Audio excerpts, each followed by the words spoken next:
An anthology of readings of Almighty God's words.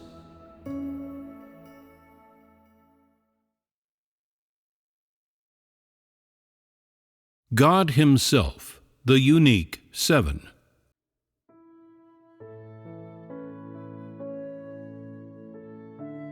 God is the source of life for all things. 1. What is our purpose in discussing these things? Is it to make people study the rules by which God created all things? Is it to encourage interest in astronomy and geography? No. Then what is it? It is to make people understand the deeds of God. In God's actions, people can affirm and verify that God is the source of life for all things. If you can understand this, then you will be truly able to confirm God's place in your heart. And you will be able to confirm that God is God Himself, the unique, the Creator of the heavens and earth and all things. So, is it useful to your understanding of God to know the rules of all things and to know God's deeds? Yes. How useful is it? First of all, when you have understood the deeds of God, can you still be interested in astronomy and geography? Can you still have the heart of a skeptic and doubt that God is the Creator of all things? Can you still have the heart of a researcher and doubt that God is the Creator of all things? No. When you have confirmed that God is the Creator of all things and understood some of the rules of God's creation, will you truly believe in your heart that God provides for all things? Yes. Does provision here have a particular significance? Or does its use refer to a specific circumstance? God provides for all things is a phrase with very broad significance and scope. God does not merely provide people with their daily food and drink. He provides mankind with everything they need, including everything that people can see, but also things that cannot be seen. God upholds, manages, and reigns over this living environment, which is essential to mankind. That is to say, whatever environment mankind needs for each season, God has prepared it. God also manages the type of air and the temperature so that they may be suitable for human survival. The rules that govern these things do not occur by themselves or at random. They are the result of God's sovereignty and His deeds. God Himself is the source of all of these rules and the source of life for all things. Regardless of whether or not you believe it, whether or not you can see it, or whether or not you can understand it, this remains an established and unassailable fact. I know that the vast majority of people only have faith in the words and work of God that are included in the Bible. For a minority of people, God has revealed His deeds and allowed people to see the value of His existence. He has also let them have some understanding of His status and confirmed the fact of His existence. However, for many more people, the fact that God created all things and that He manages and provides for all things seems vague or unspecific. Such people may even maintain an attitude of doubt. This attitude causes them to consistently believe that the laws of the natural world formed spontaneously, that nature's changes, transitions, phenomena, and the very laws that govern it arose out of nature itself. People cannot conceive in their hearts of how God created all things and reigns over them. They cannot understand how God manages and provides for all things. Under the limits of this premise, people cannot believe that God created, reigns over, and provides for all things.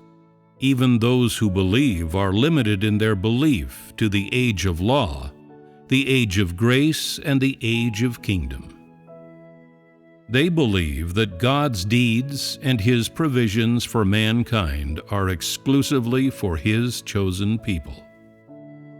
This is something I am most loath to see, and something that causes so much pain, because even as mankind enjoys all that God brings, they deny all He does and all He gives them.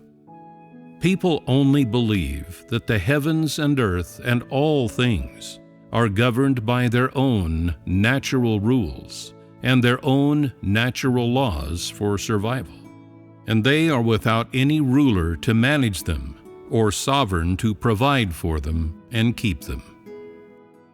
Even if you believe in God, you might not believe that all these are His deeds.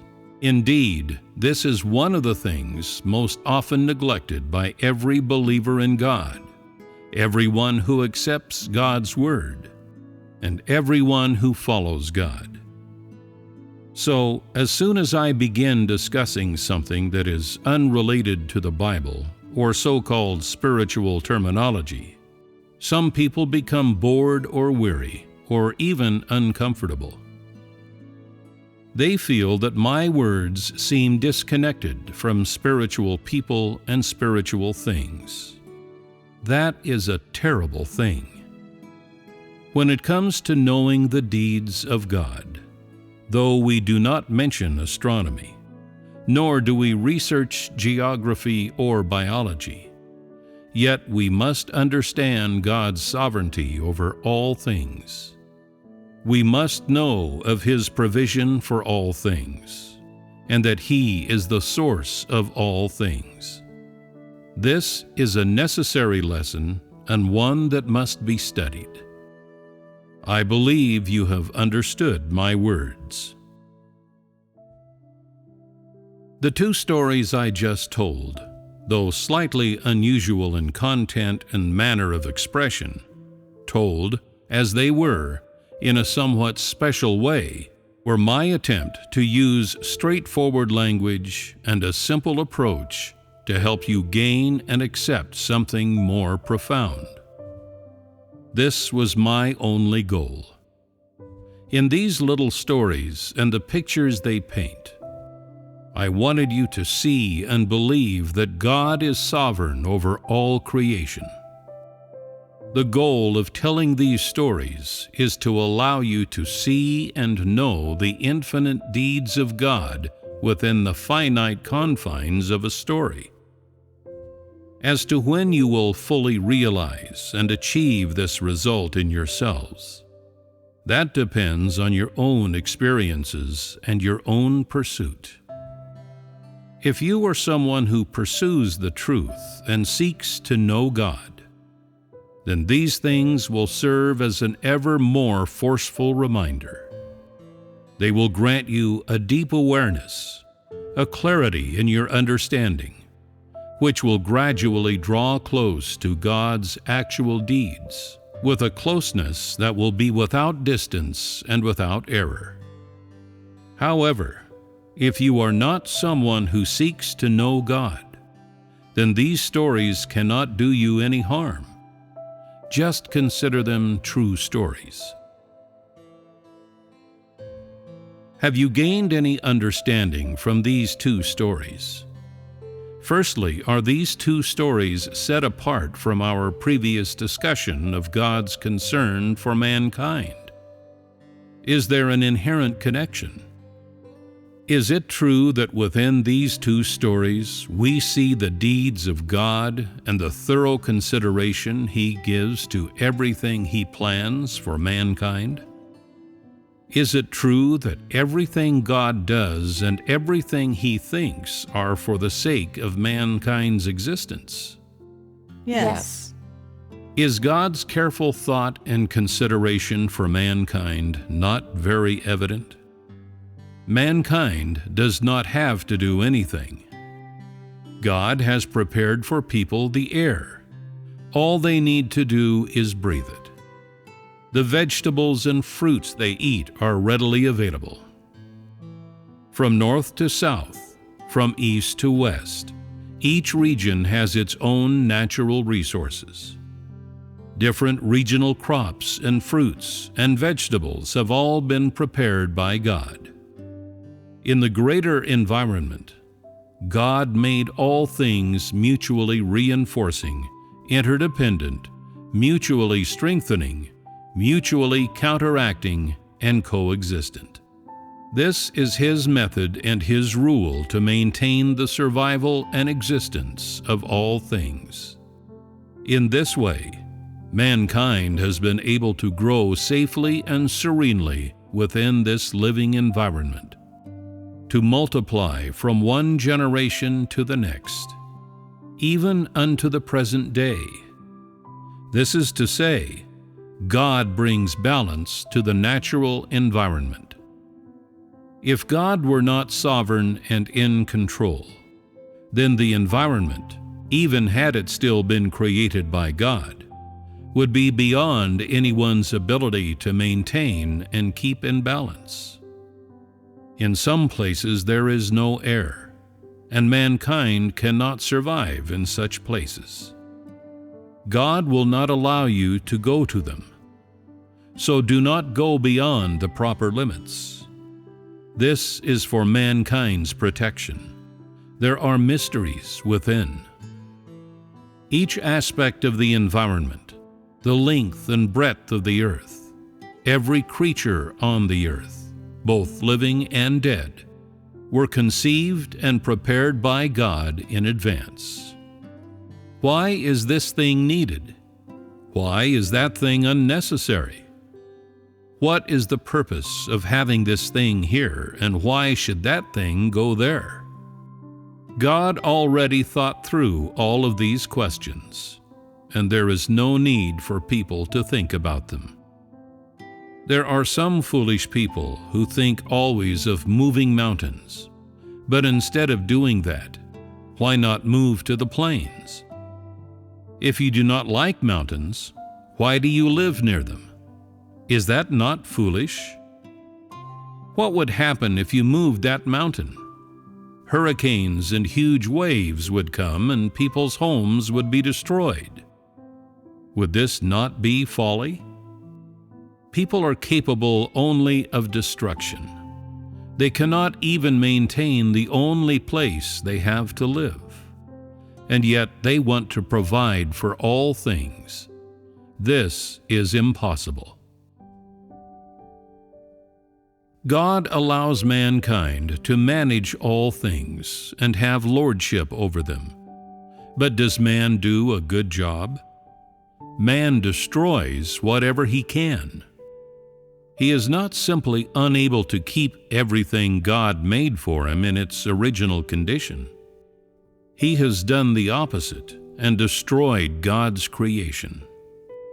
Mankind has moved the mountains, reclaimed land from the seas, and turned the plains into deserts where no man can live. Yet it is in the desert that man has made industry and built nuclear bases, sowing destruction everywhere. Now rivers are no longer rivers, the sea no longer the sea. Once mankind has broken the balance of the natural environment and its rules, his day of disaster and death is not far away. It is inevitable. When disaster comes, mankind will know the preciousness of everything God made for him and how important it is to mankind. For man, living in an environment whose winds and rains come in their time is like living in paradise. People do not realize that this is a blessing, but the moment they lose it all, they will see how rare and precious it is. And once it is gone, how would one get it back? What could people do if God were unwilling to create it again? Is there anything you could do?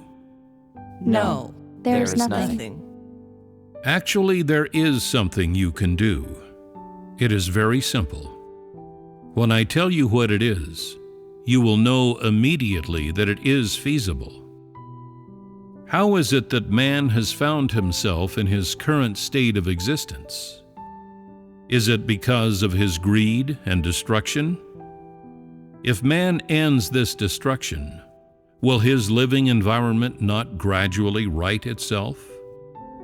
If God does nothing, if God no longer wishes to do anything for mankind, that is to say, if he does not intervene in this matter, then mankind's best solution would be to halt all the destruction and allow their living environment to return to its natural state. Putting an end to all this destruction means putting an end to the plunder and devastation of the things God has created. Doing so would allow the environment in which man lives to recover gradually, while failure to do so would result in an ever more odious environment for life, whose destruction would quicken with time. Is my solution simple? It is simple and feasible, is it not?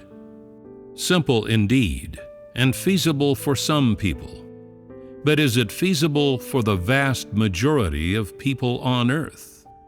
It is not. For you, at the very least, is it feasible? Yes. What is it that causes you to say yes? Could it be said that it comes from a foundation of understanding God's deeds? Could it be said that its condition is obedience to God's sovereignty and plan? Yes. There is a way to change things, but that is not the topic we are discussing now. God is responsible for every single human life, and He is responsible to the very end. God provides for you, and even if, in this environment destroyed by Satan, you have been sickened or polluted or violated, it does not matter. God will provide for you, and God will let you live on. Do you have faith in this? Yes. God does not lightly allow a human being to die. Have you now come to feel something of the importance of recognizing God as the source of life for all things? Yes, we have. What feelings do you have? Tell me. In the past, we never thought to connect the mountains, seas, and lakes with the actions of God. It was not until hearing God's fellowship today that we understood these things have God's deeds and wisdom within them. We see that even when God began creating all things, He had already imbued each thing with a destiny and His goodwill. All things are mutually reinforcing and interdependent, and mankind is the ultimate beneficiary. What we heard today feels very fresh and novel. We have felt how real God's actions are in the real world, in our daily lives, and in our encounters with all things. We see that this is so. You have truly seen, have you not? God does not provide for mankind without a sound foundation. His provision is not just a few short words. God has done so much, and even the things you do not see are all for your benefit. Man lives in this environment, within all things that God created for him, where people and all things depend on each other. For example, plants exhale gases that purify the air, and people breathe the purified air and benefit from it. Yet some plants are poisonous to people, while other plants counteract the poisonous plants. This is a wonder of God's creation. But let us leave this topic for now. Today, our discussion was mainly of the coexistence of man and the rest of creation, without which man cannot live. What is the importance of God's creation of all things? Man cannot live without the rest, just as man needs air to live. If you were placed in a vacuum, you would soon die. This is a very simple principle that shows man cannot exist separately from the rest of creation. So, what attitude should man have toward all things? One that treasures them, protects them, makes efficient use of them, does not destroy them, does not waste them, and does not change them on a whim. For all things are from God. All things are His provision to mankind, and mankind must treat them conscientiously. Today, we have discussed these two topics. Ponder them carefully and contemplate them well. Next time, we will discuss some things in more detail. This concludes today's gathering. Goodbye. Goodbye.